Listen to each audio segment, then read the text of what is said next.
Hello, it's Mechanic Link, and I want to talk about the rookies, the oil jockeys, the tire slingers, the entry-level technicians. I am in the unique position of training someone from the ground up, and my boss, rightfully so, has certain expectations to accomplish. And of course, like every good middleman, you've got to say, "Yes, sir, right away, sir. That sounds like a great idea, sir." However, there are at times that we forget what it's like to truly be entry-level, to know nothing.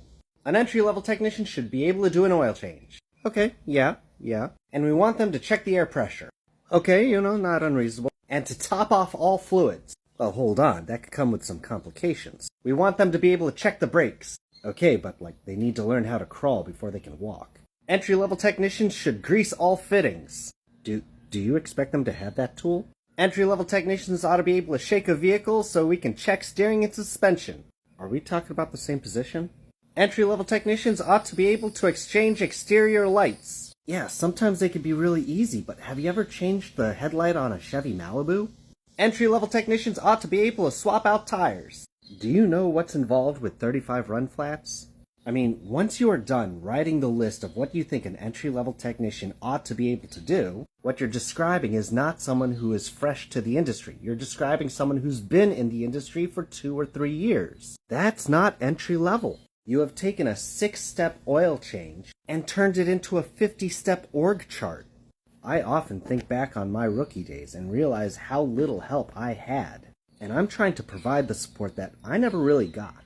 Nothing is truly foolproof, but I'm in the position where now I have to try to minimize the number of mistakes that can happen. Making sure a drain plug isn't too tight. Making sure you don't double gasket the oil filter. Making sure you have the right size engine. Don't put red coolant where it should be green.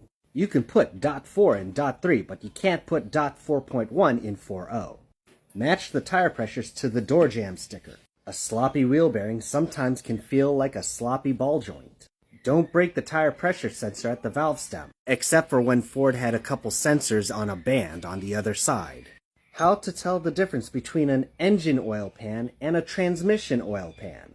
And of course, you have to remember and do all this in under 20 minutes.